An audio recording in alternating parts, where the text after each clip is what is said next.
I call the April 8th, 2024 meeting of the Legislative Commission on Pensions and Retirement to order. A quorum is present.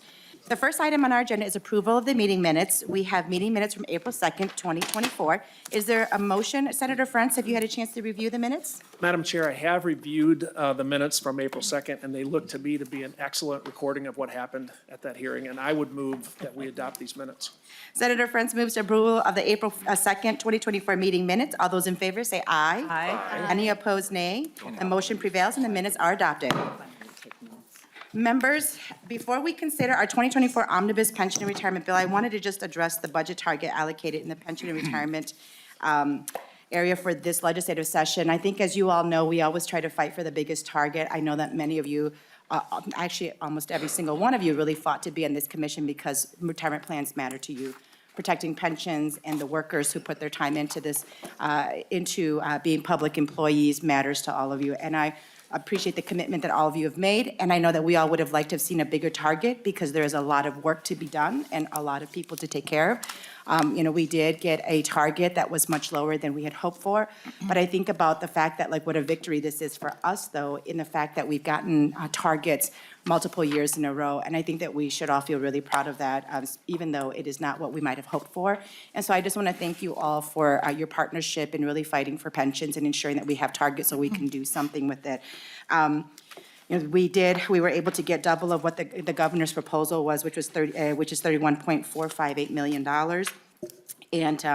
And like I said, I think that we will continue as a group be committed to looking at ways in which we can always improve employee pensions. And so just wanted to say thank you to all of you to that. And Vice Chair Frentz has been a fantastic partner in this work with me, and I just want to make sure he had a opportunity. I didn't tell him ahead of time, but make sure he had an opportunity to also address the target and the work we've been doing. Well, thank you, Vice Chair Frentz. Thank you, Madam Chair. Thanks, members. First of all, the work last year was outstanding, and when we go fight for targets, we're trying to do things for working men and women. The pension plan work is part of that. I think what we've done here on targets, doubling from the governor's original recommendation, is a good, solid fit. And as members from both chambers and both parties can tell you, those targets are set in balance with all the other jurisdictions, bonding, public safety, whatever. So looking forward to going forward with what we have. Thank you, Vice Chair Frentz. And I know we don't usually do this, but I just wanted to make sure if any other members had any comments or thoughts they wanted to share before we jump into the omnibus bill. Anyone? All right, then the rest of today, we will actually be spending on consideration and passage of our omnibus pension and retirement bill. I will move that House File 5040 and Senate File 4643 is in front of the commission. Throughout this entire legislative session, we have been having detailed, positive conversations with individuals, pension plan directors, staff, and our union partners, commission members, and other stakeholders on how to make progress this session with limited budget outlook. And so, with knowing the work that we all put into this, I hope that, we will all be able to have some good conversation today and get this bill moving and putting it forward. So I do move that the DE1 to House File 5040, Senate File 4643 to be considered by this commission. Executive Director Lincheski, if you could just please walk us through the DE1. Thank you, Chair Herr. Good morning. It's always tough to know how detailed to get on something like this. So if I hear groans, I will try to really shorten it up. So I'm going to do a brief. Madam Chair. Representative O'Driscoll. Thank you. Before Ms. Lincheski gets started, I'm wondering if it's possible you could provide the commission some guidance. Do you want to bring questions up as she's going through the sections? Do you want to wait until everyone's done? There are also new provisions that haven't had hearings and stuff. Do we want to discuss them when we come across them? What's the preference of the chair so members know? This is, even though it's really long, there's actually a list of the provisions that are going in it. So maybe if we could just make note of which items you're looking at. We could ask questions at the end. I do know that we have some amendments that were pre-filed, but there might be one or two oral amendments, and so we'll make time to have a discussion after that as well regarding some of the pieces that either look like they're different or that additional pieces that we want to amend oral amendments as we go through this. Does that sound like? Thank you, Madam Chair. Thank you. All right, Director Lincheski. All right, Chair Herr. Article 1 begins with changes to TRA and St. Paul teachers that are able to be funded with the appropriations that are set forth in Article 10 at the end of the DE. Section 1 moves up the effective date of the change in the normal retirement age for Tier 2 teachers in TRA from July 1, 2025 to July 1, 2024. Section 2 reduces the employee contributions by 0.25% of pay for 2 years for members of the St. Paul Teachers Plan. This results in a 7.5% contribution rate beginning July 1, 2024, and 8.75% employee contribution rate beginning July 1, 2025. Sections 3 to 6 are the legislation recommended by the IRAP to TRA work group. They provide new procedures to be followed when an IRAP member wishes to transfer to TRA and was not given that opportunity when they were hired or granted tenure. A change here is that the IRAP to TRA transfer account that was part of that bill is funded with an appropriation of $1,458,000. That does appear in Section 10. These funds are intended to reduce the cost to members in purchasing past service credit after they transfer to TRA. Sections 7 and 8 are session laws that permit teachers who return to employment after retirement to continue receiving their pensions without any reduction due to earnings limitations. This session laws affect both TRA and St. Paul teachers. Article 2 is the legislation recommended by the State Auditors Fire Relief Association Working Group. I won't go into any detail on that. There is a bullet list of the changes in that bill if you'd like to take a look at our staff summary. Most of Article 3 are sections that add a defined contribution plan to the para-statewide volunteer firefighter plan. This was required to be added by the 2023 legislation that established the SVF Plan Incentive Program. Article 3 makes 2 additional changes of note to this Chapter 353G. Section 28 adds a new section for vesting service credit and states that if a firefighter wants credit service for past service with another fire department not in the SVF plan, the firefighter must make the request to the executive director of para. This is a change from having the fire chief make that request. This was requested by stakeholders. Section 29 reduces the frequency with which para has to determine the funding requirements for fire departments in the lump sum division. This is a cost-saving measure. Article 4 makes changes to the statutes that govern the para plans in 4 categories. First, sections 1 to 5, 13, and 14 amend statutes in Chapter 353D, which governs the para defined contribution plan. The changes are to comply with federal law, and they shorten the period to 30 days for individuals such as city managers, local government officials, and ambulance personnel who can elect to join the plan. They have a shorter period to do that. In addition, these sections include deletions of the right to revoke that election. Section 18 is a related session law that allows city managers to elect out of para general and local government officials and ambulance personnel to elect into the defined contribution plan. This is needed, it's a grandfather, so this is needed if they were hired during the 6 months leading up to August 1, 2024. They're able to make this election during the month of October. Para requested some changes to the dates. The dates in the bill are the dates that para wanted to have apply here because of administrative needs. Second, sections 6 to 8, 17, and 19B amend statutes to eliminate the offset for workers' compensation from disability benefits for the para general and correctional plans. This offset was eliminated in 2023 for the para police and fire plan. Third category of changes, sections 9 to 12, amend the eligibility provisions for firefighters in the para police and fire plan. These provisions are being revised to include supervisors and other employees engaged or exposed to firefighting hazards who are not currently eligible for the P&F plan. A provision that had been changed by the revisor is reinstated in the bill. See lines 68.12 to 68.17. This was a topic of some discussion.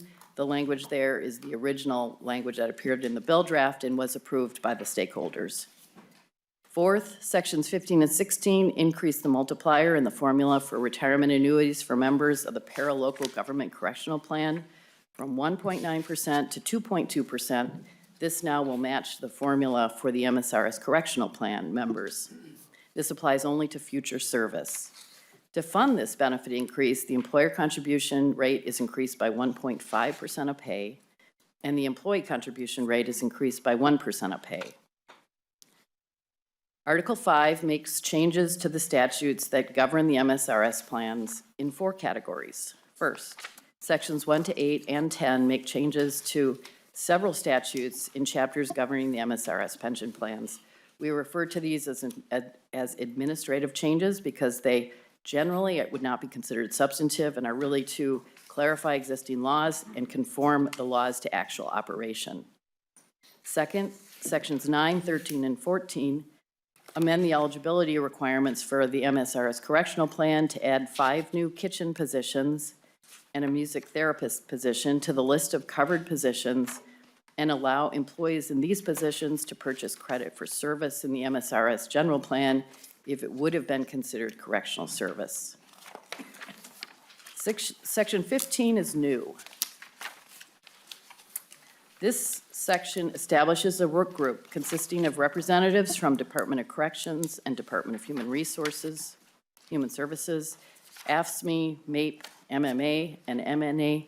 They are spelled out in my summary, and the Executive Director of MSRS. The work group is required to meet during the interim to develop legislation that will address issues relating to eligibility, including how new positions are added without having to always turn to the legislature for legislation, whether even defining eligibility by position makes sense, and how the 75% direct contact with inmates and patients is determined.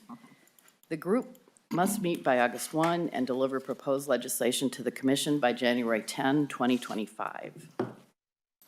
Third, Section 11 adds a new section to Chapter 352B, which governs the State Patrol Plan.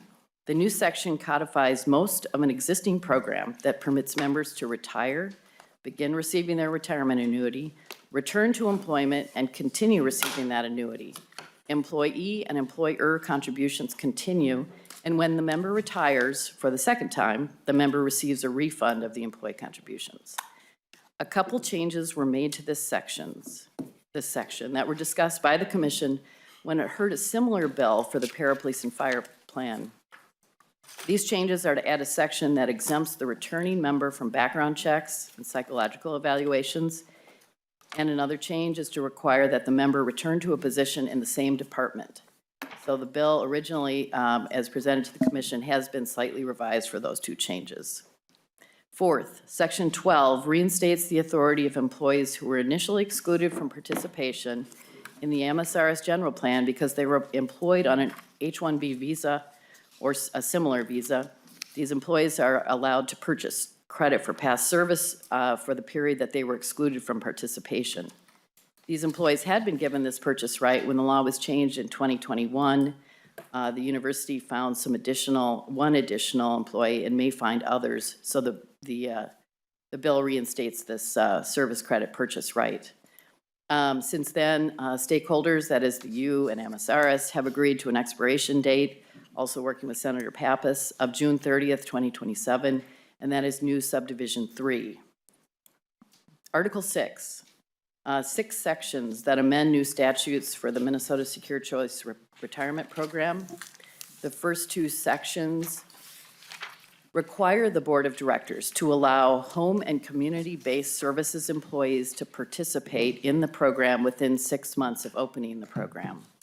The next 4 sections amend the board requirements to permit the hiring of an interim director and make other changes. Article 7 amends Section 356.24, which prohibits public employers from contributing public funds to supplemental retirement plans. Supplemental plans are plans other than the primary pension plan for public employees. Section 2 revises the definition of deferred compensation plan to permit employers to make matching contributions on qualified student loan repayments as authorized by the Federal Secure 2.0 Act. There are 3 other changes that were not presented to the Commission when the Commission heard the bill. These are being made at the request of stakeholders. These changes all relate to the requirement that vendors disclose investment rates of return and fees to participants and then file that disclosure with the Commission. The first is to exempt fixed annuity contracts from the disclosure requirement. The second is to revise the requirement to disclose rates of return for 1, 3, 5, and 10-year periods to eliminate the 3-year period. And this gets closer to ERISA requirements for that kind of disclosure. And the third is to remove the requirement that the disclosure be filed with the commission within 30 days of the end of the fiscal year. Instead, now it's just simply an annual requirement. And by the way, we are receiving these disclosures, so we post them on our website. Article 8 makes changes to statutes that impact all or most of the pension plans. The first set of changes in sections 1 to 5, 7, and 8 revises the expiration date for state aids and supplemental employer contributions. These state aids and contributions expire on the earlier of July 1, 2048, or after the plan reaches full funding. The full funding requirement is changed to require that the plan be fully funded for 3 consecutive years, not just 1. Since the bill was heard by the commission, stakeholders have requested that this change not be made to supplemental employer contributions payable to the para-general plan. Therefore, this provision was not included in the Omnibus DE. The second set of changes in Article 8 resolves a conflict between 2 paragraphs within the statute, Section 356.215, Subdivision 11, that requires the plans to have an established date for full funding, or we sometimes refer to as the amortization end date, by which the plan's unfunded liability must be paid. One paragraph in that section states specific full funding dates, generally July 1, 2048 for each plan, and another paragraph requires the plan's actuary to do a calculation to determine this established date for full funding. 3 of our pension plans were required by the plan's actuary to extend the amortization end date. This conflicts with the other provision, which requires a specific date. The change to this statute requires the specified dates be used in the valuation, unless the calculation under the other paragraph results in an earlier established date for full funding. The pension plans generally have been very appreciative of shorter amortization dates. Article 9 closes a so-called loophole in the statute that governs the payment of fire state aid. This came to light from the MINFAC group and other stakeholders. This is new and has not yet been considered by the commission. Stakeholders raised this concern weeks ago and asked for the loophole to be closed. The issue is under section 477B.02, subdivision 3. A fire department is required to be affiliated with the relief or with the para-statewide plan, or the fire department can satisfy this requirement, and I'm quoting, if the municipality solely employs full-time firefighters. Departments that also employ part-time employees, firefighters, were concerned that this solely language might result in the fire department failing to qualify for fire state aid. Article 9 revises this subdivision to permit fire departments to have part-time employees and still qualify for fire state aid. Finally, Article 10, that too is new. This article provides for appropriations as follows. I mentioned this earlier, the IRAP to TRA transfer account is receiving $1,458,000. TRA is going to receive an appropriation of $28,462,200, and St. Paul Teachers, $1,537,800. The allocation between St. Paul Teachers and TRA is based on actuarial accrued liabilities, and a chart at the end of the staff memo shows how that split was done and what numbers were used to do the split. Chair Hurth, that's my review.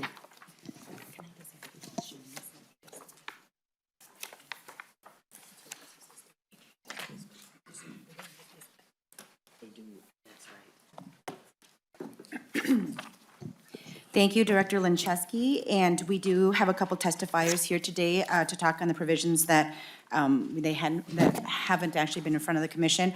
Before we do that, though, I want to just state that, Director Linczewski, this is available to the public, right? Yeah, we sent it out last night, and it is on the website. Oh, it's part of the agenda. Thank you.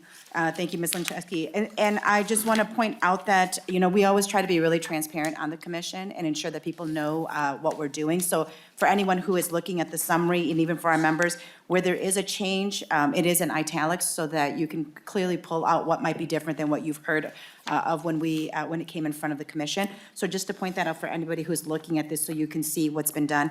And I also wanted to note that as we were talking about the last page that Director Linczewski talked about how the target was split amongst the St. Paul Teachers, TRA, and the IREP work group. I also wanted to point out that I think that sometimes we forget that there is actually annual state aid that goes to all of these plans. And I just want to remind everyone that though we feel like there's never enough money going to pensions, which we could always use more. I just want to remind our members and the body that state aid annually to MSRS is $1 million. Judges Plan gets $6 million. Para-General, $16 million. Para-Police and Fire, $18 million. TRA, $35.6 million. And St. Paul Teachers, $15.7 million.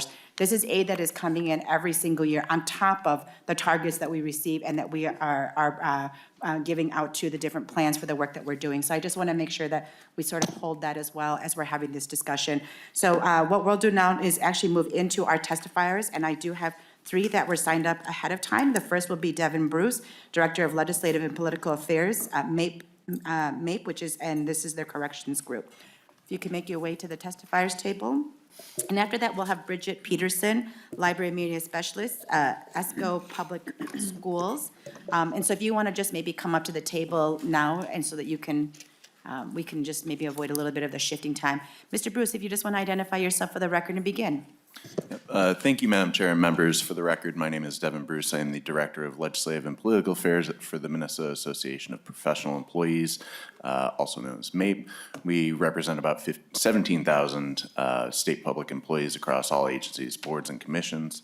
Before I delve into the sections regarding the SERP work group, I first wanted to thank the committee for including the $1.5 million for the IREP TRA transfer. While we certainly had hoped for more, as everybody does, we recognize that the limited committee target in a non-budget year only allows so much. And the fact that this got anything validates the effort that we put in over the interim and alleviates the financial burden by employees who choose to transfer from IREP to TRA. The main topic I just wanted to quickly focus on was the MSRS, Correctional Employee Retirement Plan Work Group, which would provide an opportunity to review how certain job classes in DHS and DOC qualify for SERP. When the current process was established, our criminal justice system and civil commitment system were largely geared towards incarceration. Over the last 20 years, we have shifted significantly our approach with more community-based and rehabilitative services becoming the large driver of our correctional and civil commitment system. The shift has changed the dynamic over which jobs face the increased risk and stress that employees face that SERP was designed to recognize. For example, we also have employees, despite serving the same forensic patients at St. Peter as their colleagues, the ones at AMRTC do not qualify for SERP. We look forward to having robust conversations over the interim on how to address the process going forward to make it more fair, transparent, and to update a lot of the concerns that we had over the interim. Thank you, Madam Chair, and special thanks to your staff and to the LCPR staff for putting together this bill. Thank you. Thank you, Mr. Bruce. And up next is Bridget Peterson, and then the last person who signed up ahead of time is Doyle Turner, Special Education Teacher, Bemidji Area School. Please identify yourself for the record and begin. Hi, I'm Bridget Peterson, the Media Specialist at ESCO Public Schools. Chair Herr, members of the Commission, thank you so much for hearing from me. Having served my community as an educator for 32 years, I support every student while fostering their joy of reading, building media literacy skills, and more. I deserve a retirement that I can look forward to, as does every Minnesota educator. We know how tight the supplemental budget was this year, and we appreciate this earmarked state investment, as this kind of target shows that we're being heard and we can't continue to be left behind. The one-time money in this bill will move the lowering of the retirement age forward a year, so my colleagues who need to retire this summer due to health or family concerns aren't left behind without the NRA of 65. For a teacher retiring at 60 this summer who just missed the rule of 90, making $90,000, this change will restore over $4,000 of their yearly benefit, which they would have otherwise lost to over-penalized system every year. I'm glad that this small investment from the state can provide some equity to those teachers who are retiring this summer, and I ask that all of you support this change. I also asked that you leave this session knowing that this work is absolutely not done. I hope that it's the first thing you think about when you sit down in these chairs next legislative session. And I hope that many of you will even work with us on this issue during the interim. Educators need your help. We'll continue to show up wearing our purple until the problems with our retirement are fixed for us and for all the educators who come after us. You've heard from thousands of teachers. We need lower penalties, a career rule, deferred augmentation, a COLA with no delay, lower contributions, and full funding of our pension plan that'll support a sustainable retirement for generations. We can do all of this if you believe in supporting educators, believe educators are the backbone of public education, and believe Minnesota can once again have one of the best education systems in the country. Thank you for your time, and I'll see you next year. Thank you, Ms. Peterson. And our last person is Doyle Turner. Chair Herr, members of the commission, thank you so much for the opportunity to testify today. My name is Doyle Turner. I'm a special education teacher finishing up my 33rd year of teaching. I'm also a proud member of the White Earth Nation. I drove here today from Bemidji, where I work in a juvenile detention facility. Our dedicated staff are responsible for the physical safety of our students, ourselves, and for each other. And that duty can get more challenging as we grow older. 5 out of the 13 staff in my building are already over the age of 60. You've heard it from educators over and over. You know how important this work is. It's important that our pension plan have flexibility and it's improved so educators can retire before their mid-60s without losing a significant amount of their pension. I know it's a small supplemental budget this year, and I'm glad to see a small state-funded investment into our pension to move last year's investment forward to this year. Thousands of educators are preparing to retire after this school year, and this makes sure that they're not left out of this important change to our pension plan. Thank you to Chair Herr and the legislative leaders who see our needs and who made this legislative target possible, even in a small budget. But the work is not over. I respectfully ask each member of this commission to continue to consider teacher pensions as an issue that's urgent and in need for our educators, and to build on this work next legislative session. To have a pension that values our work, that gives us something to look forward to, that allows us to have rest and take care of our families in retirement. We need ongoing state investment to lower penalties, create a career rule, and provide a sustainable benefit for educators. Miigwech. Thank you, Mr. Turner. Thank you for all our testifiers here today. Members, we're going to move to discussion of DE1 and then into the amendments. I'll open it up to discussion from any of our members. Representative Nadeau. Thank you, Chair Herr, and thank you to all the staff that worked so hard to put this bill together. This is a ton of work. I have one question regarding one of the changes in section 31 of Article 3, where it talked about it's line 52. I think it's 52.11, and it was a change. It's 52.11. It's investment earnings and losses. It basically is kind of it seems vague to me, and so I just need to have a better understanding of it. It basically is talking about at the end of each calendar year more that the executive director will look at this, or more frequently. What is more frequently? Is that monthly? Is it semi-annual? On line 52.11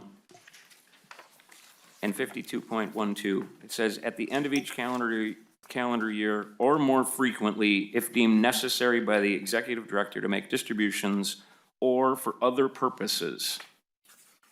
Thank you for the question, Representative Nadeau, and Director Lenchesky will respond to that. Thank you, Chair Her. Representative Nadeau. One part of this is fixing an omission. So this section did not have any timing requirement on it until we added in as of the end of each calendar year. My concern with just that is that if someone leaves mid-year from the SVF plan and they're in the defined contribution plan, it seemed that if the executive director with his staff is able to make this review of the investment return and where the account is as of that date, that it would be closer to exactly what the account is when the person requests a distribution. So under the defined contribution plan, when a firefighter terminates service, they're able to request an immediate distribution of their account. If they're, say, mid-year, this will allow the executive director to value the account, working, of course, with SBI, and then make the distribution of that account mid-year based on a mid-year valuation. Thank you. Representative Nadeau. And so, yes, and thank you, Madam Chair. So, so it's on an individual, it's on an individual basis, and I'm assuming that's the practice that's been occurring in the past. I just needed to clarify that. I just didn't understand that. My second question, Madam Chair, it really goes to the thing that I want to talk about the most today is the corrections, the para corrections. Where's that bill? 67?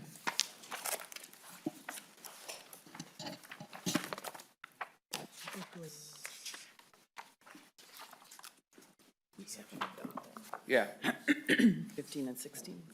No. This is I'm looking for it was the Stevenson bill. It's the corrections, it's the transfer for corrections from para-general to corrections. Representative, are you referring to the sections 15, 16 in section Article 4? Or Yeah, that's what Article, it is. yeah. So line 74.12.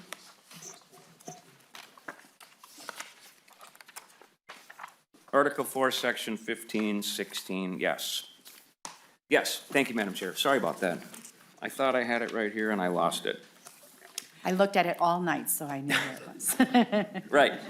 So I'm concerned with this one. I appreciated the testimony that we just had from the representative from MAPE that was talking about how our law enforcement corrections industry is changing and how, but I'm really concerned with this bill. We haven't had a lot of testimony from the counties and from the people that are paying the bill. This is a $5 million cost per year. In my county alone, they're going to be contributing an extra $600,000 from now on. And we haven't had any testimony on that. I know that the Association of Metropolitan Counties put a letter out there. But I think this is a big change. And I know that there's one or two, or maybe there's more counties. I haven't heard from counties that this is a big thing. I know that when we had testimony, we were talking a little bit about sworn deputies versus non-sworn, detention versus non. And this one, I'm really concerned with because it puts a big cost on our counties. And I appreciate that there's a study that was added in here that hopefully will address some of these things. But I'm struggling with this one. So, and we didn't talk about it a ton. So maybe we can have some discussion about this, and maybe I'm the only one that's concerned about it. And if that's the case, we don't have to. But I'm really concerned about this being considered an unfunded mandate on our counties, and it's a significant cost. Thank you, Representative Nadeau, for that question. This is actually one bill that I thought about immensely, and I was having calls even last night at around 11 o'clock PM, because it is important to me, even though it looks like there's no cost to the state, there is a cost to the county, right? And I would say that I feel comfortable with this provision going forward, understanding that this really aligns county corrections with state corrections, and I think that people doing similar jobs where we can find consistency, I think it's important to do that. And I really took Representative O'Driscoll's recommendation to heart that we push back the effective date. And I checked in with, the individuals that represent the counties, with the chief author, that if we push this back a year to give counties the time to plan, that they felt like they could do it. And so I know that though those discussions were not had in public with everybody here, with the discussions that I've had in follow-up, I feel comfortable in really ensuring that people doing similar jobs, whether it's at the county or the state level, have similar benefits. And so I would be more than willing to have further discussion. I think that this gives us a time of a year, really, even as they're planning, the counties are planning, and it is implemented with Representative O'Driscoll's potential amendment, oral amendment today, that gives us some time to say, okay, well, maybe this isn't going to work. And so I think that we've built in the measures to help us make, any further changes necessary to assist the county. So that's kind of where I am with this, but I would love to open this up to anybody else who has any questions. I'm going to turn it over to Vice Chair Frentz. Thank you, Madam Chair, and thank you, Representative Neto. It's an excellent point. While we're busy complimenting the pension chair on target getting, keep in mind that the counties too have points they get to make when we come to the discussion about county program aid next year. So I think it's a fair point you're making. Hopefully it'll be part of the larger budget discussion in January 2025. And if it works out that way, the counties will be able to say, hey, remember this thing in pensions you were talking about? And hopefully become a part of the county program aid discussion going forward. Thank you, Vice Chair Frentz. Representative O'Driscoll. Well, Madam Chair, since you had referenced me in your comments, I figure now is as good a time as any to jump into the water on this. Members, you will find at in your packet a run that was done by PERA that will go county by county as to what the employee costs are and the employer costs on this. If you remember that originally in the bill, the advocacy date was July 1st of 2024. In the DE in front of you, that had been changed to January 1st, of 2025. And I'm contemplating an amendment here today to move that to July 1st of 2025. My overall riding concern on this, and it has nothing, and I repeat and underscore, nothing to do with the job that corrections workers are doing. It's how many other bills we heard. We heard from telecommunication workers on the 911 who are literally in the same lane, parallel lane of traffic, that they could have been ones who have been chosen to be in here versus the correction workers and the like. And what I think we need to do is we need to take a more global look. We've heard from testifiers today about what's fair and adequate, and somehow, some way, this commission is going to have to kind of tie in and rein all of those requests in and do a deep dive into those. And my hope is that we will be able to put some study language in here or provide direction about what we need to do. So in January, when this body comes back together as the commission, so in politics, you've got the House, the Senate, and the Senate's up for re-election on a less regular basis. I'm going to make what I think will be hopefully a humorous comment. If not, please bear with me. They're oftentimes said to be the wiser of the two branches in the legislature, and that the House is the one that's going to reflect more the will of the people. And I think that the Pension Commission is above both of those bodies because it consists of both chambers and both parties to try to ferret out as much as we can. And we've done a pretty good job this session and last session, my experience in 14 years on here, of getting to an answer that works for everyone. And I don't know that we are here on this topic. Again, let me underscore, I am not targeting corrections workers on this. I am wanting to make sure that everyone who has been before us is going to have their space in line to be able to have the conversation, be vetted out, and then recommendations brought forward for this body to contemplate and make recommendations to all of our peers. Again, I look at the counties that I represent. Benton County, they're looking at an additional cost of $33,300. I know that Senator Howe also represents that area. I know that Senator Howe and myself and Representative Wolgamott have parts of Stearns County that we represent. That's $91,000 for them. And I know that Representative Ogemont also represents Sherburne County. So if we talk about, central Minnesota has a rather large representation on this commission by happenstance, but that's where did it go here? $64,000 that the county is to look at. I'm grateful that we're not putting this burden on them on July 1st of this year in the middle of a budget cycle. But I also, hope that we can step back and look at this in totality and maybe remove this provision instead of making promises to people by even offering the O'Driscoll amendment to move forward. If we don't get to a solution, it makes it harder for people who are planning for retirement, people who are counting on what the statute says, and then we come in and we make some changes on that. I don't know that I have an answer.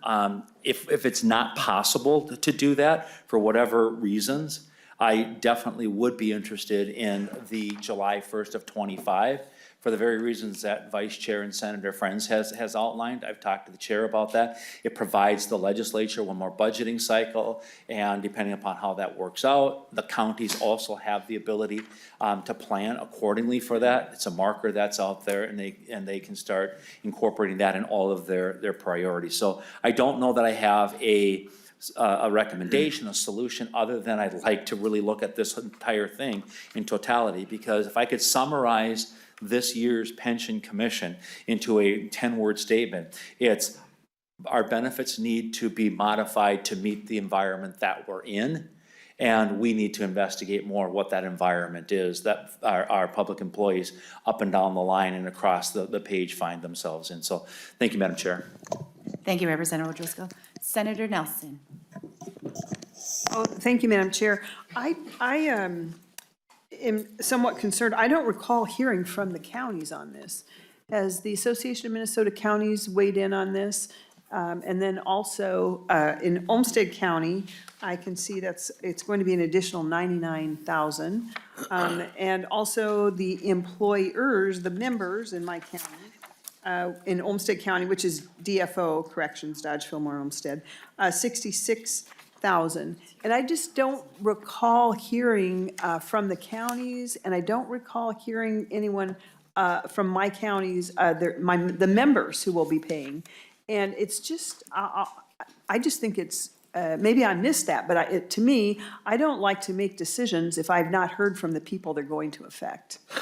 Thank you, Senator Nelson. And like all bills, this bill was public, and counties had, if they felt strongly, they had the every opportunity, like everyone else, to come testify in front of the commission.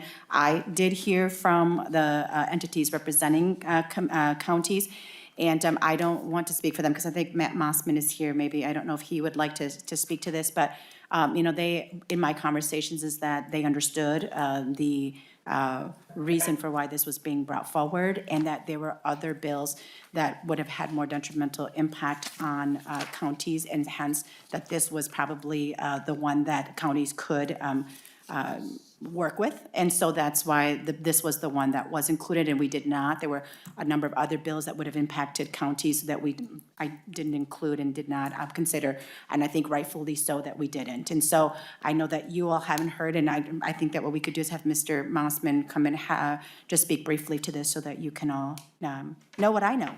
Thank you.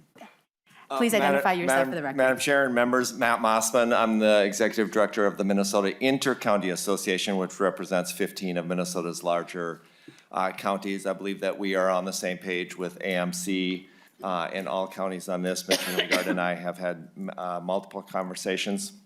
If it's possible, I think I would agree with all of you. The counties have actually submitted testimony in both of the hearings. It was written testimony speaking to the issues of concern with the costs of the bill, and recognizing that there is a policy case that is being made for continuity between the annuity multiplier of both the state and the local plan. That said, we very much appreciate that there is an impact on local budgets and on taxpayers to fund these increased benefits when they are put in place at the state level for local pensions. And so we would like to have continued conversation this session or next. And if next appears to be the trajectory that we're going, we definitely would appreciate conversation next year around county program aid and other ways to make sure that we have an opportunity to fund these impacts, which are about $4 million a year across the counties. Thank you, Mr. Mossman. If you maybe want to stay there, just in case there's any further questions. Senator Nelson. Thank you, Madam Chair. Mr. Mossman, is the $4 million just for the 15 counties you represent, or all counties in this state? Mr. Mossman. Madam Chair and Senator Nelson, all counties. Any further discussion? Representative O'Driscoll, and then I'll finish, then we'll go back to Representative Nadeau, who brought up the issue. Thank you, Madam Chair. And one of the things, having been around this place as long as I have, and I'm starting to feel like people that I used to hear, well, as long as I've been around this place. But here's what the reality is when we do these kinds of things. We tell the counties, maybe on the come in 2025 for the next fiscal, we'll do some things. A few years ago, and probably more than a few years ago, we had we did some adjusting to what the local governments were to contribute for the various plans. And we funded money in the general fund for a certain number of years, and that money ran out. And the promise was, we're gonna renew that, we're gonna renew that, we're gonna renew that. And guess what? They're living without it right now. And what my fear is if we go and say, well, there's a 2% increase to county program aid, your folks just, got something on that, suck it up. And then on the, local government aid, you got 2%. Well, it's not an even 2% because you've already put mandates into the counties on this versus other local units of government or state agencies and things. And this commission has really done a fabulous job in the 14 years that I've been on this. Democrats in control, Republicans in control, split control of this commission, of actually getting to the right answer on this. And I laud former Representative Murphy for working hard to try to get targets in here, because I've been the chair of this, where you have to go and, hold bake sales to come up with money inside the legislature to make these kinds of things happen. And you know as well as I do, Senator Pappas, because you and I have been chair and vice chair opposite and together in those kinds of things, and we worked hard. This new generation just doesn't know how easy they have it compared to the old days when you and I used to do this, right, Senator? Right.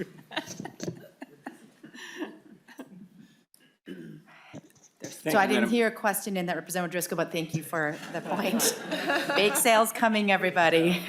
Representative Nadeau. It must have used to been really hard, because this is hard for me. And coming back, and I appreciate everyone contributing to this discussion. I'm not as convinced that increasing CPA is the answer. I love the parity that we're getting with the workers on this. I'm not opposed to, I'm a public employee. I'm not opposed to public employees contributing more to their, to their pensions. I think it's an important component. And so hopefully there will be an amendment to move this out to give counties time to kind of prepare for this. For some counties, this is gonna be really big. 600,000 for Hennepin is not a drop in the bucket. There's a lot of work that goes on there, and I'm also very concerned about how we expand. Going back to the testifier this morning, are we gonna be starting to look at social workers coming into police and fire due to co-responder models? I mean, as we continue to move, these are very expensive, long-term things that I just didn't think this one got the attention or the testimony that I think I would have been more comfortable with all the requests that we had. This group is having some significant enhancements, and I think that's fantastic. With that, hopefully Representative O'Driscoll will bring an amendment that will kick it out a little bit and make me feel a little bit more comfortable. But thank you, Madam Chair, for indulging me. Thank you, Representative Driscoll. And Mr. Mossman, you can leave the table. Thank you for staying up there just in case. I really appreciate the discussion on this because, we do take the work very seriously, and even impacts that we think are small. Like Ramsey County, Hennepin, and are one of the two that have the highest impact. And so that impacts my county specifically as well. I appreciate the discussion, and I think that with what we have built in, my hope is that that gives us the time to sort of think through the issues that are weighing on us, and so I appreciate the discussion. Representative O'Driscoll. Thank you, Madam Chair. Are you open to taking this out of the bill and putting it in a work group and forming a work and study group for all of these kinds of things today? I am always open to anything, but I think that, because and again, my apologies, because I have had a lot of conversations and I've talked to a number of people to feel comfortable with this. I think that at this point, the way it is, where it is now, I feel comfortable leaving it in there, but I do not oppose actually just adding in a work group to look at all the requests that may be potentially coming through that impact counties. I think that that is always a great suggestion for us to do that and not necessarily taking this out in order to do that. I'd see it as an and. So, Madam Chair, to that work group idea that you're suggesting, how do we put that together and incorporate that into this bill? I think that that would require maybe some thought, and I know you like to have clean bills leaving out of our committee, but I think because of what has been brought up today, and we should be thoughtful about who gets included, that might be something that maybe we could discuss after this meeting and figure out how to include that if you're not opposed to that. So, Madam Chair, if you are supportive of a study group to look at these issues and to bring cleaner information and nuts and bolts information back to the commission, I think that'll be very helpful. And it's going to be a very robust commission next year, because it is a budget year and we'll have some of these recommendations and things. Again, my preference would be not to make promises to any group over and above another group pending a study on here. If it is not the will or appetite of the chair to do a delete of this section, I guess if you are ready, I will make an amendment to at least put some bumper guards in here to move this out from January 1st of 2025 to July 1st of 2025 for its effective date, so that at least there's something out there that the counties have some breathing room, and perhaps we can get a recommendation from the commission on some of these things and can address county program aid in the 2025 legislative session. I was going to do the oral stuff after the things that were already submitted, but we're already here, so let's go ahead and just take the oral then. Director Lynchesky, were you able to take down the oral amendment from Representative O'Driscoll? Yes, Chair Hurd, I think so. I'm looking at line 74.11. The change would be from after December 31, 2024 to after June 30th, 2025. And at line 74.22, the change would be from January 1, 2025 to July 1, 2025. Madam Chair, I also think that lines 7414 and 7415 also probably have to be changed, or maybe I cut you off, Ms. Lynchesky, I'm sorry. You cut me off, I was just going there. I know, because you're really good at this stuff. Director Lynchesky. So My 70 apologies. 74.14 would read before July 1, 2025. And line 74.15 would be a change from January 1, 2025 again to July 1, 2025. Any further discussion on the oral amendment? And the other part was 7411? Senator Pappas, Director Lynchesky. Yes, Senator Pappas, I mentioned that the 74.11, that line would change from December 31, 2024 to June 30, 2025. Any further discussion? All those in favor of the oral amendment, please signify by saying aye. Aye. Any opposed, nay? The amendment is accepted. And I make the commitment, Representative O'Driscoll, that I think we absolutely should look at a work group that will, because there were multiple proposals coming in that would impact counties. I think it is very important for us to take a look at those pieces coming through, so I appreciate that. Thank you, Madam Chair, and I think I'm available at 8:30 next Monday morning if we want to start the discussion that early. Thank you for the offer, Representative O'Driscoll. All right, any further discussion in the DE before we move into the amendments that were pre-filed? All right, then why don't we go ahead and we have before us, oh, actually, I need to actually have us adopt the DE one. So I'm going to, make sure that we do take that step. So all those in favor of adopting the DE1 to House File 5040, Senate File 4643 signify by saying aye. Aye. Any opposed, nay? Just say it should be as amended because we've just amended it. Thank you, Representative Nelson. So let's do that again. So all those in favor of adopting the DE1 as amended to House File 5040 and Senate File 4643 signify by saying aye. Aye. All those opposed signify by saying nay. And the DE1 as amended is adopted. Okay, so back to the bill as amended. We do have the 1A amendment to the bill, and I'm going to actually have our LCPR staff go over the 1A amendment. Thank you, Chair Herr. This, let's see, 1A amendment contains some changes that will allow for consistency among the plans. The first being changes to the executive director salary, that is how that is set. There is an obsolete reference in the statutes right now that needed to be changed. The MSRS admin bill did make this change, so this change is actually duplicated here. But it is then also a change that we're making to the para section relating to the executive director salary as well as TRA. So they will all be identical, and they'll remove the provision that is no longer correct.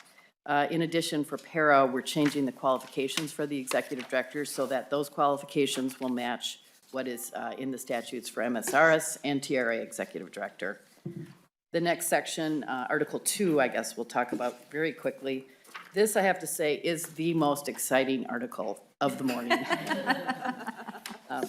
This is really a restructure of one section of the statute. So this is in Chapter 356. And this takes three statutes that are all sort of lumped together with these requirements and separates them all out. I won't go through them all. This is really a lot of federal compliance requirements, but now they will be laid out in a way that will be a little bit clearer to readers. I will mention one final change, though, in this, which is over on page 16 of the amendment. This is headed correction of errors. This is being moved, so it looks new right now. It is currently in the statutes, but we are supplementing that to make it easier for the executive directors to take advantage of this. This is allowed under the IRS self-correction program. So when there's an operational error detected, the directors should be able to make that correction of that error under this section. So notwithstanding other provisions in the statutes that might conflict, this allows them to correct errors. There is a lot of guidance from the IRS on how to do that. So we're hoping that the directors will be able to make use of that, and we may not have as many bills for one person in the future. Moving on, Article 3 relates to St. Paul teachers. These are all cleanup items. So this is taking lots of references to first-class city and having many school district retirement plans and changing that so that there is just one reference throughout to St. Paul teachers. And then the final article, miscellaneous changes. Not much there. I will note that we are changing delivery requirements so that reports can be delivered via email rather than in writing. So that'll affect volunteer firefighter relief associations. They will now be able to send in their disclosure to us via email. And those are the changes. Thank you, Director Lancheski. And I don't think that I have actually moved the 1A amendment, so I am going to move the 1A amendment to House File 5040, Senate File 4643. And so we will move to discussion. And before I ask for any discussion, I do just want to state that I know many of us have brought bills forward to fix individual issues.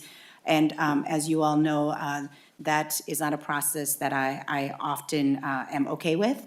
I think that there's some constitutionality issues with that. And so the provision that allows plans, when the plans have made an error, that they fix their own error instead of having that individual have to come in front of the commission to fix those errors. And so this just makes sure that even though they had some of that authority before, that authority is clear and they feel comfortable in doing so. So that part is really important to me. And then I will, any other questions or discussion regarding this? Representative O'Driscoll. You kind of knew I would, right? I support this. This is actually in keeping with what we've done in another part of the bill with the IRAP program, where there were some, what we've come to a comfort level with as a commission, can maybe be handled on an administrative basis after we've taken legions of individuals on this, that the plans also have the ability to do this. The one thing I want to make sure is that the plans are reporting back to us what those errors are, even though we're not seeing them, that they're reporting back to us what those errors were, so that the commission is kept in the loop on what those things are, if we need to provide additional statutory help or whatever to be able to clarify those things. And I don't know that the language actually calls for that, and I don't know if it's worth putting something in, but I think that that makes some sense, that in an advisory capacity, or an advisory mode, they tell us what happened, and then if we decide we need to know more, we can have that conversation. Thank you, Representative O'Driscoll. That is actually a really good suggestion. And so Director Linczewski and I just chatted, and we're going to actually include that so that we can, when changes are made, that we do get a report annually on that. Thank you so much. Further discussion?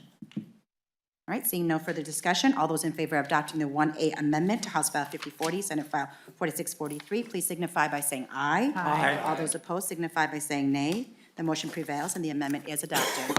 Madam Chair, were we going to incorporate that as an amendment, or is that just going to be something we hope we get, or do we want to add that in somewhere else, or? Representative O'Driscoll, I think that we just have the liberty of actually including that, but would you prefer an oral amendment? Okay, so we already all voted, so I don't know how to undo a vote. I don't, have we ever undone a vote? Madam Chair, you can move to reconsider the vote on the amendment. Thank you. That's And, what happens since when everybody's you, on the prevailing side, pick who you want to make the motion. I guess that's the advantage of being here for a long, long time and having done bake sales. Okay, so I move to reconsider the motion. And if one of our members would like to bring forward that oral amendment, let's see, Representative O'Driscoll. Madam Chair, since I'm the one that's advocating for the change, I will make the motion that the commission reconsider the A1 amendment for the purpose of adding language in an oral amendment. Thank you, Representative O'Driscoll, and I see that Director Linczewski has noted that. And Director Linczewski, did you want to maybe comment on where that would be put? Thank you, Chair Representative. I'm thinking after line 16.30, we would add a new subdivision 3, which would be headed annual reporting, and it will just direct the directors of the pension funds that are defined up above in subdivision 1 to report annually to the board the use of this provision, what corrections they made over the course of the prior year. So. And Madam Chair, any activity, right? It's just a report. So if there's zero activity, then we know that. If there's two issues in a plan or whatever the case may be. So, Madam Chair, procedurally, I think we reconsider, then we do the amendment, then we re-vote. Representative O'Driscoll, I was just going to say that we're going to do two votes right now. So one is that all those in favor of reconsidering the motion that was before us, please signify by saying aye. Aye. Any opposed, nay. And the motion does prevail.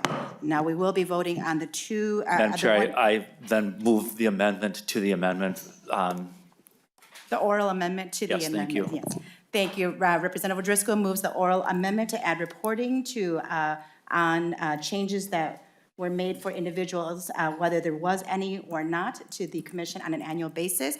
All those in favor of the oral amendment, please signify by saying aye. Aye. Any opposed, nay, and the motion prevails. All right. Procedurally? One again. Thank you. Maybe you should be the chair today, huh?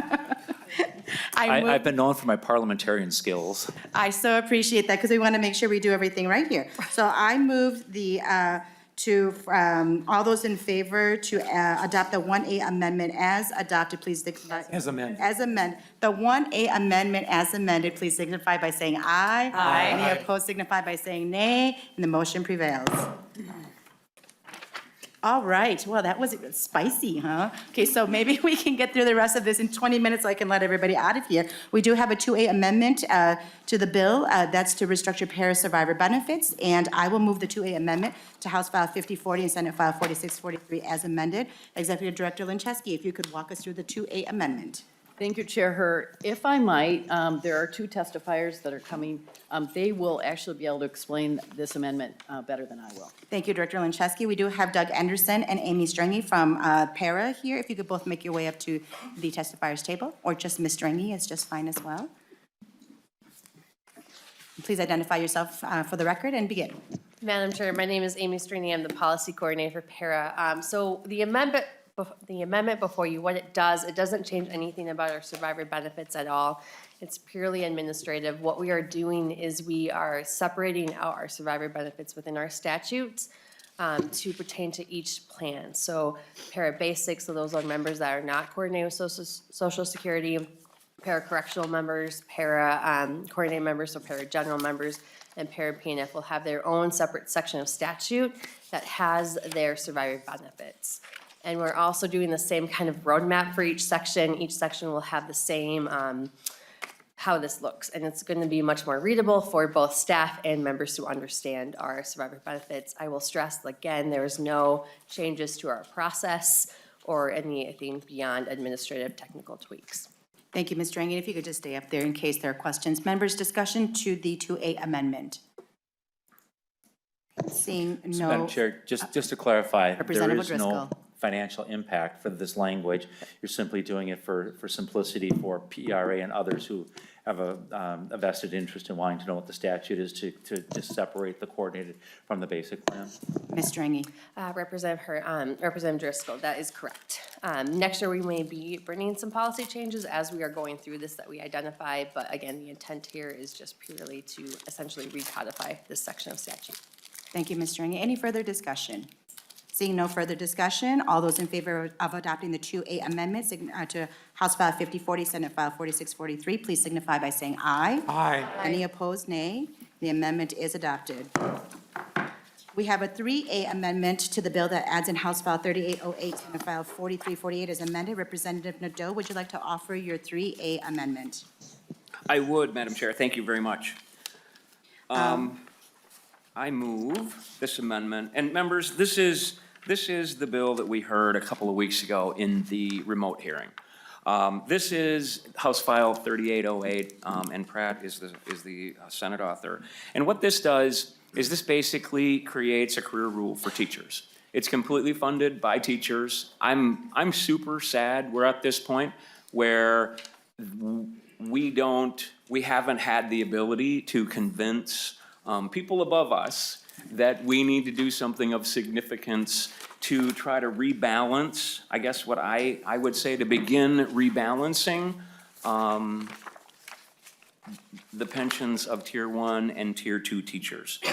I think this, like I say, I think this is the first step in getting there. I think if we create a career rule, I think that gives us the ability to make some small changes, just like we're doing in the underlying bill today for the St. Paul teachers. We're reducing their contribution a little bit. By establishing that career rule, it gives us some tools working forward that I think we can make those smaller changes.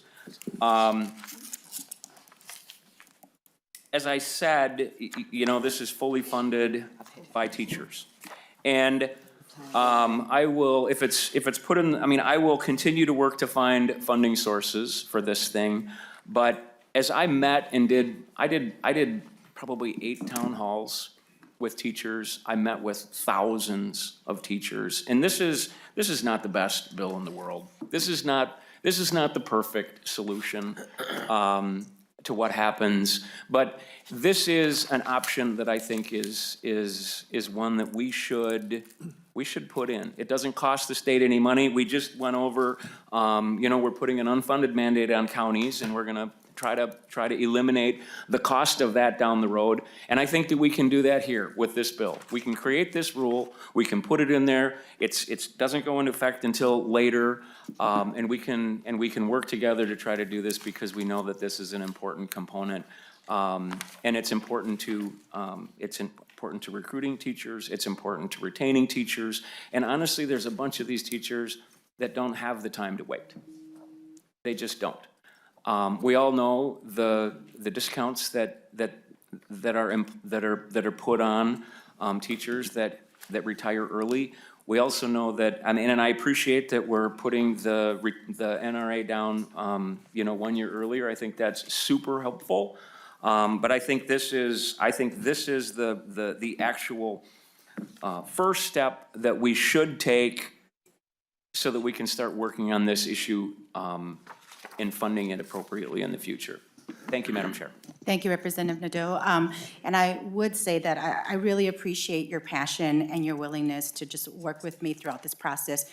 Just so the commission understands, we did actually cost this one out. As you all remember, we put in some funding into actuarial costing, and that we use some of those funds to actually do this. And though the way the bill is written, employees do pick up the cost of this, the actuaries came back with information that showed that there would be a large increase in the unfunded liability, and though there is no specific cost, I think like in some of these other bills we've looked at, there is a big cost to the unfunded liability, and I can't remember exactly.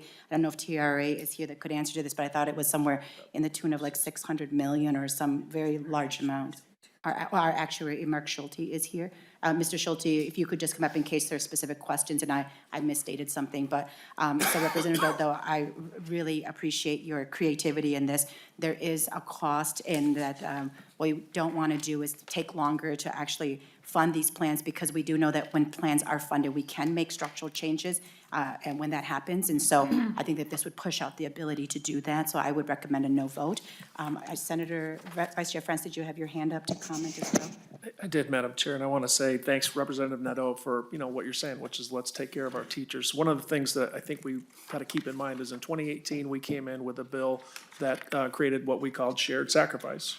That was the spirit of what we're doing, is that Minnesotans would sacrifice to help increase the funding status of all of our plans. And as we go forward, there's going to be some sacrifice if we want these plans to get to 100% funding, and appreciate the amendment. Looking forward to the testimony.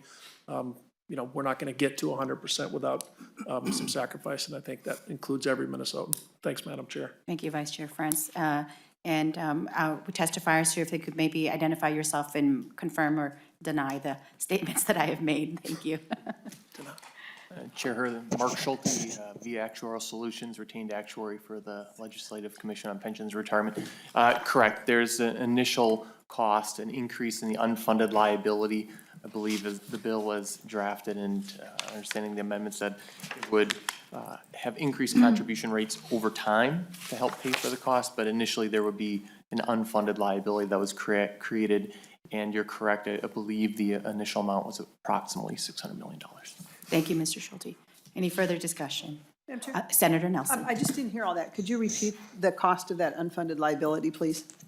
Mr. Schulte.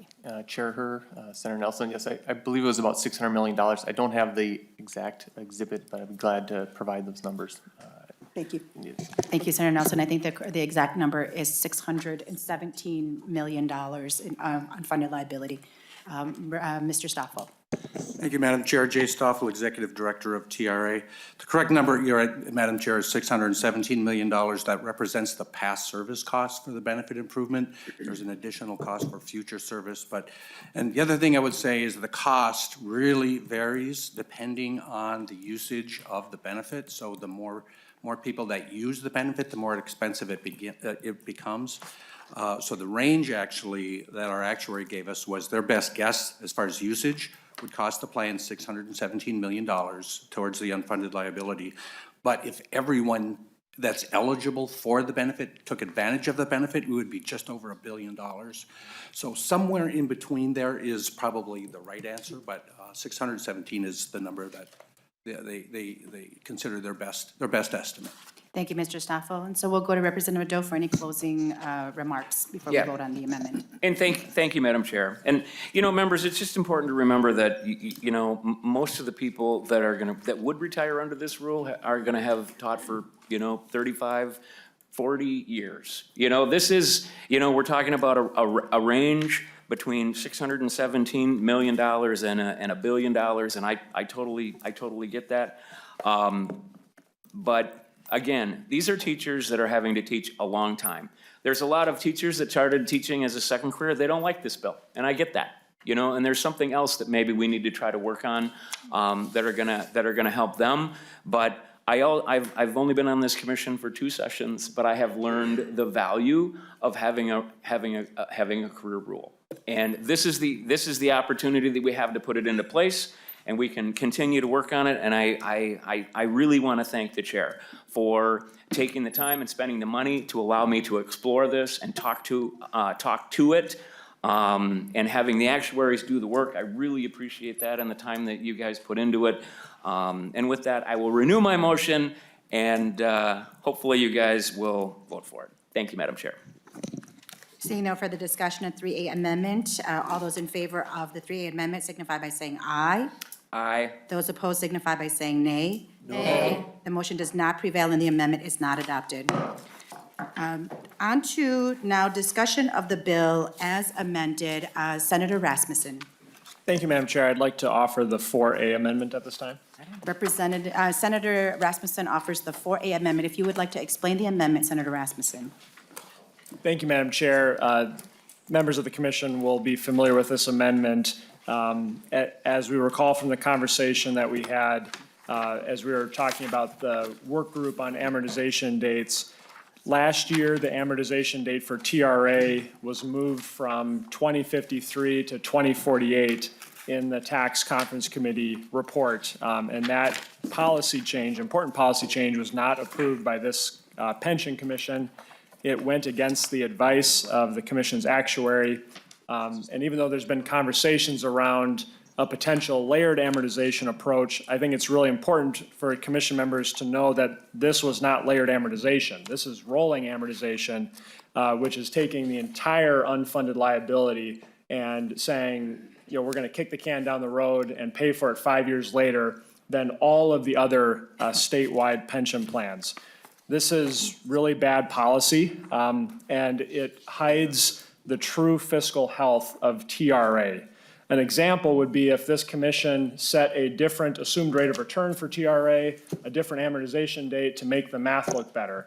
And that's not the approach that I think is prudent for this commission and for the state of Minnesota. And so what the 4A amendment does is that it keeps the date for TRA at 2048, which is the same that we have for all of our other statewide plans if we look at page 104 in the bill. And I want to be clear, this amendment, if adopted, does not change funding at all, does not change it by 1 cent. It does not change benefits by 1 cent, but will ensure that we have accurate fiscal information on the health of TRA.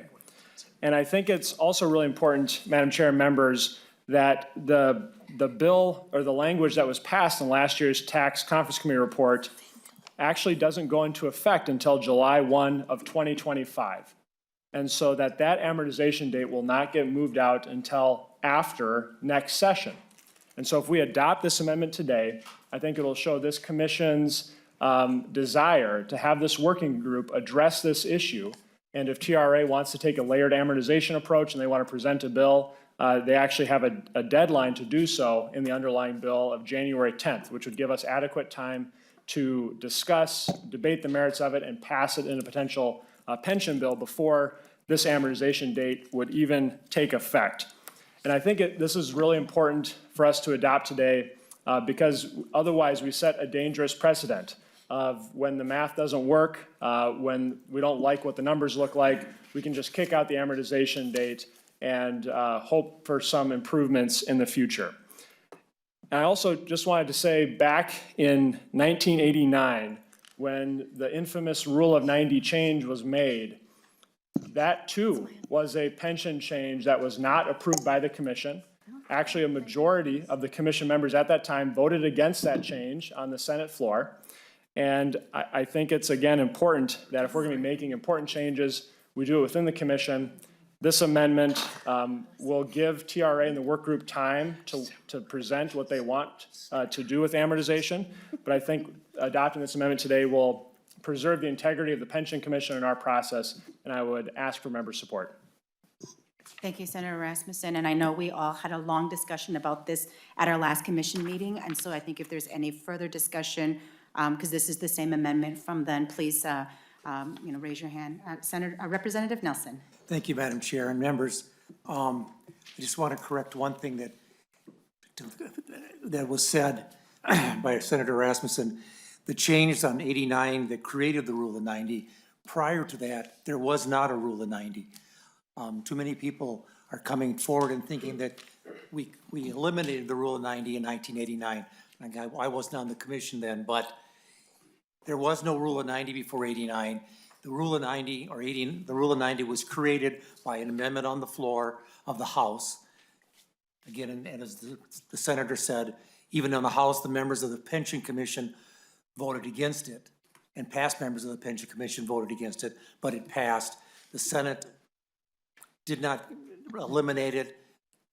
And again, that's what happened back then. But again, prior to 89, there was no Rule of 90. It was created and capped all at once, that anyone that was in there before got it, nobody in the future got it.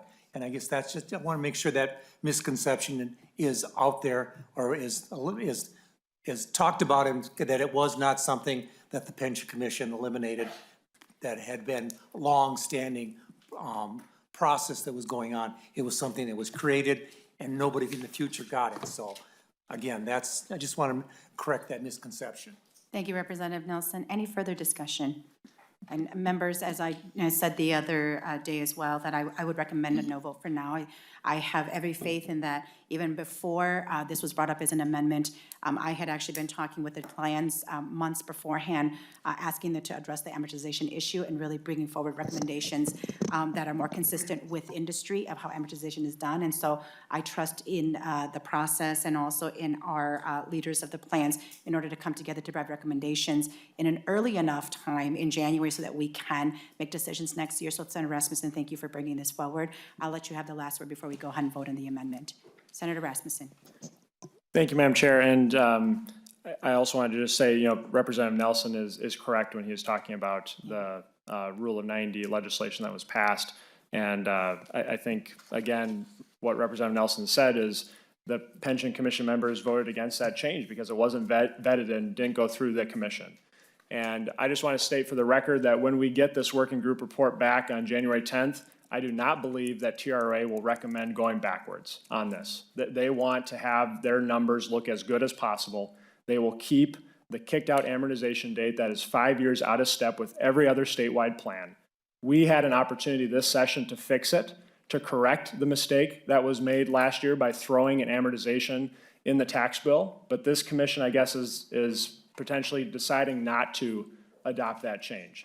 And I think that sets a dangerous precedent. Maybe next year, Madam Chair, when Representative Nadeau brings his bill back, he will decide to move out the amortization date another 5 years to help make the math look better there.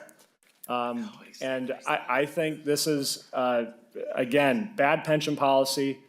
Our actuaries that we pay have told us this is bad pension policy. And unless we make this change to the pension bill this session, TRA is not going to move their date back.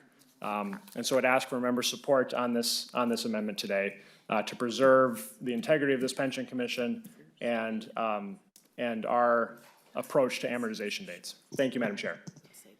Thank you, Senator. Oh boy, almost time to go. Thank you, Senator Rasmussen. And actually, I will ask. I think I have TRA staff here that I would actually like to see that recommendation being able to for them to actually go back and relook at that amortization. I know that you say we'll never look backwards, but I do believe that what you're asking for is good policy, and I want them to consider that. So I want it to be noted in our conversations here that it is actually a recommendation for them to bring forward, and if they're not going to do that, for us to have that discussion.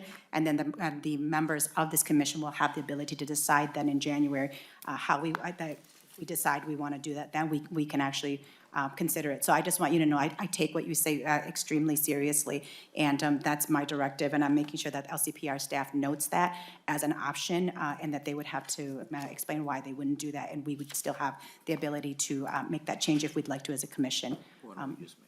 Thank you, Senator Rasmussen. So all those in favor of the 4A amendment signify by saying aye. Aye. Those opposed signify by saying nay. Nay. Nay. The motion does not prevail and the amendment is not adopted. Further discussion to the bill. Representative O'Driscoll. Just one quick clarification.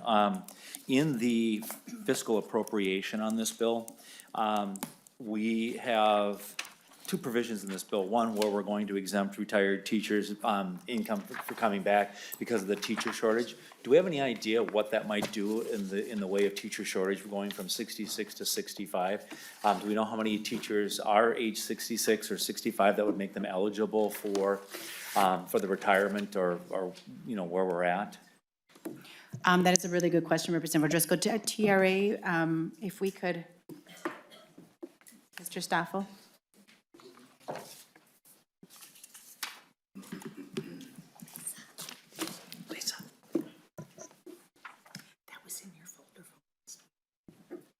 And Mr. Stoffel, do you need Representative O'Driscoll to repeat that question, or did you hear his full question? Madam Chair, Jay Stoffel, Executive Director of TRA. Yes, please, if I could hear that. Thank you, Madam Chair. Mr. Stoffel, in the provision, we have the plus $20 million that's going to move the 66 to 65. Do we know how many teachers that affects and what we anticipate the retirement to be? And then, once we know that, we just know that that's also going to potentially be increasing the shortage or not increasing the shortage of teachers that are available to be in our public school classrooms. Mr. Stoffel? Madam Chair, Representative O'Driscoll, I believe the question is the number of teachers between the ages of 65 and 66. That's kind of the group that's changing. Somewhere between 300 and 400 teachers that are in that age range. Representative O'Driscoll? And are all of those actives or some of them inactive members as well? That would, Mr. Stoffel? Madam Chair, Representative O'Driscoll, that's the number of active members. Representative O'Driscoll? Thank you, Madam Chair. And does the bill affect those who have delayed their pension but have stopped teaching to be able to, if they are age 65, participate in this particular provision as well? Mr. Stoffel? No, because of law in effect, people that leave service at the time, they're entitled to the benefit as of the law in effect at the time. Representative O'Driscoll? At the time they separate employment, is that correct? Mr. Stoffel? At the time they separate employment? Yes, Madam Chair, Representative O'Driscoll, at the time that they separate employment, they're entitled to the law in effect at that time. Then one follow-up question. Those who are separating from employment, who are coming back, would they then be subject to the new law, or would they be subject to the law when they separated the first time? Mr. Stoffel? Madam Chair, Representative O'Driscoll, a person who comes back has to work a number of days, 30 days, 60 days. Half a year. Once they work a half a year, then they're entitled to the new law that's in effect at the time. Representative O'Driscoll? And then just one final question. Do you happen to know the number of ineffective, or I should say inactive, members that we have out there that are in that 65, 66 group? That, not saying they're going to, but could be eligible for coming back for that reemployment. We are taking a provision in here in another section of the bill to allow them to come back. I just want to kind of get a gut check on what that might look like. Mr. Stoffel? Madam Chair, Representative O'Driscoll, we have approximately 60,000 deferred members. Off the top of my head, I don't know the age breakdown of that group. We can get that, though. Thank you. Senator Rasmussen?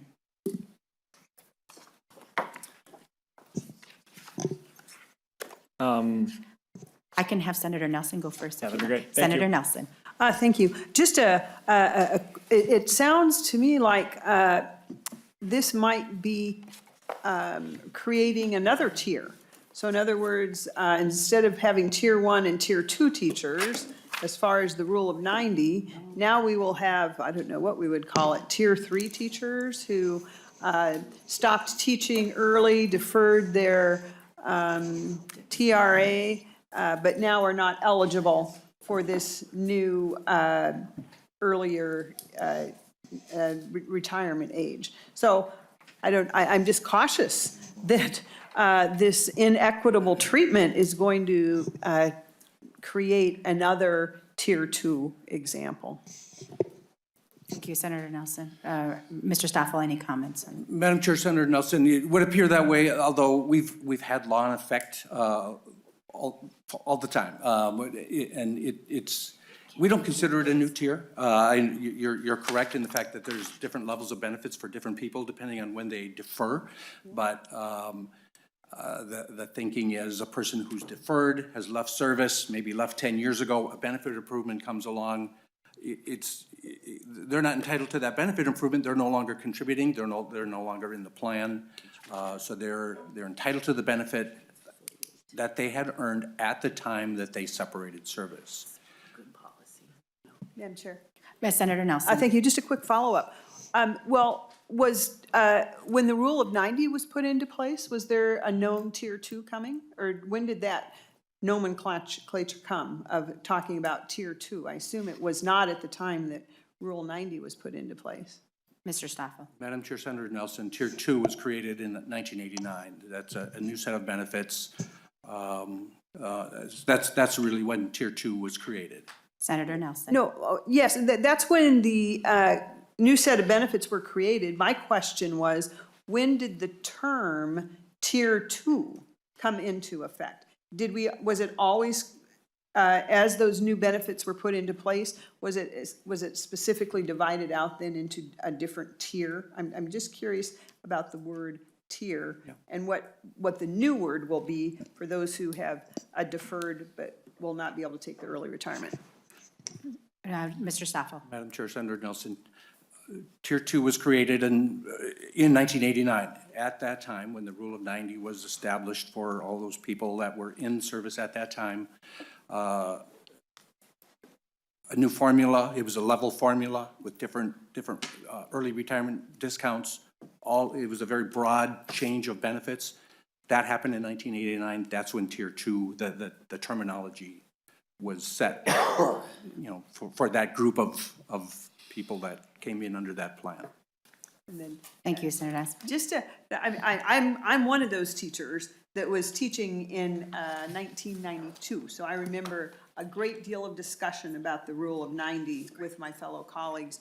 It didn't apply to me. But my question is this not then a new tier that we would be creating and I understand the current law that you retire under the benefits that were there when you retired, but do you sense, and will it be called another tier? How's TRA going to look at this, or how is the political, what are the political terms going to be now about teachers who deferred? I am one of those, but would not qualify for the lower NRA. I'm just questioning what that would be called. Mr. Stoffel. Madam Chair, Senator Nelson, interesting question. When do we decide we have a new tier or not? In my estimation, we will not be talking about this as a new tier. As a Tier 3. It's, again, we're going back to what we've always had in place for all the plans. We call it the law in effect at the time. And that's the way we will administer this. It's really not a broad change of all the benefit plans, contribution rates, all the other things that comprise a plan are not changing. So it's really law in effect that we will point to, that we've always used in our terminology. Thank you, Senator Nelson. Senator, okay. And actually, members, if you could just, I know we're over time, but if you could just give us a few more minutes, I'm actually going to ask for us to reconsider the 4A amendment. I would like for us to reconsider that vote. All those in favor of reconsidering the 4A amendment, please signify by saying aye. Aye. Aye. All those that oppose, nay. And the motion prevails. I'm asking to reconsider the 4A amendment because I've always, Senator Rasmussen, you and I always tend to agree that when things don't have an actual cost, but it is the right thing to do, even if it looks as if that a plan might not look as good and it may not be the right place for them. I think that good policy is good policy, and I actually would like to reconsider and vote to adopt the 4A amendment. Members, is there any further discussion regarding the 4A amendment and the amortization put forward by Senator Rasmussen? Seeing no further TRA, please identify yourself for the record and provide your testimony. Sorry, Madam Chair, thank you. For the record, I'm Holly Dayton, Legislative Liaison for TRA. There is a cost associated with making this change, and I appreciate Senator Rasmussen's perspective very much, and understand the thought process behind what you're suggesting here. The reality is there will be a gap created because of the way the NRA of 65 benefit change was written. And so there is a cost to the fund of, I believe, something in the realm of $43 million per year. And Mr. Stoffel can probably speak to that more specifically, but that is ultimately the gap. And so we would need to figure out how to fill that then. And that would be reflected in the plan's sufficiency or deficiency during annual valuations. And so from our perspective, when trying to accurately and responsibly manage the fund, this does matter significantly, and it's not just a matter of the date. Senator Rasmussen. Thank you, Madam Chair, and I have a question for Ms. Dayton, if that's okay. Ms. Dayton, you said that this would increase the cost, and to me, that makes absolutely no sense, because that would be saying changing the assumed rate of return increases the cost. This will not increase the cost of the actual benefit. It does not increase the cost of moving the NRA at all. And so, Madam Chair, I was just wondering if Ms. Dayton could respond to that, because there's not going to be one more penny of benefits paid out if this amendment is adopted here today. And that, I think, is what we always talk about in terms of cost. If that was the case, when we moved the assumed rate of return last year, we should have written a $2 billion check to TRA. But we just want to make sure we have the most accurate information. The cost is going to be what the cost is going to be. The returns are going to be what the returns are going to be. And making sure that we have an accurate amortization date does not change the cost. Likewise, if we moved out the amortization date another 5 years, that also doesn't change the cost. It just changes how long we're projecting it's going to take for the fund to be fully funded. And so just wanted to make that point, Madam Chair, that I strongly disagree, and I think the rest of our pension plan directors and our actuary disagree that this amendment changes the cost. Ms. Dayton. Thank you, Senator Rasmussen, and I think Mr. Stoffel wants to chime in.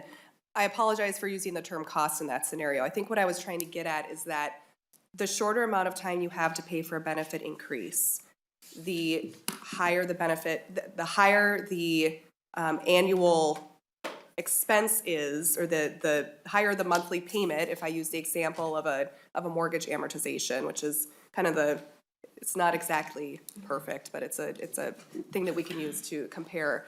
The higher your monthly payment is going to be, right? A 20-year mortgage is less expensive per month than a 15-year mortgage. So I agree with you in terms of the total cost, but I guess that's what I was trying to get at.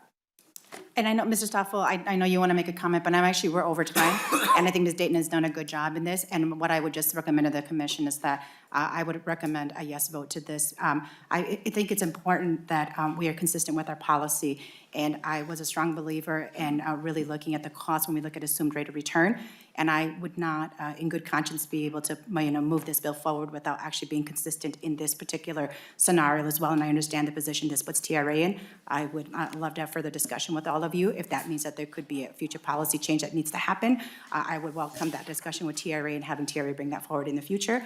But at this time, I know that we are out of time, and I would like to commission to vote on this. I do recommend a yes vote on the 4A amendment. So all those in favor of the 4A amendment, please signify by saying aye. Aye. Any opposed, nay. And the 4A amendment is adopted. With that, members, seeing that there is no further discussion to the DE, I want to authorize staff to make the necessary technical corrections to House File 5040, Senate File 4643.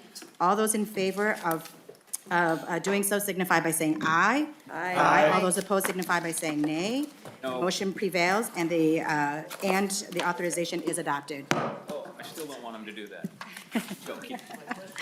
That's okay. It was duly noted very loudly that you are named Representative Nadeau.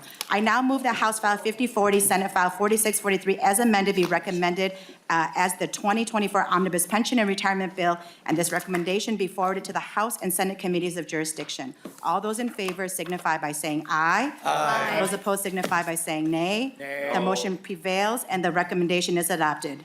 Thank you, members, for all of your hard work this session. This concludes our business for today, members.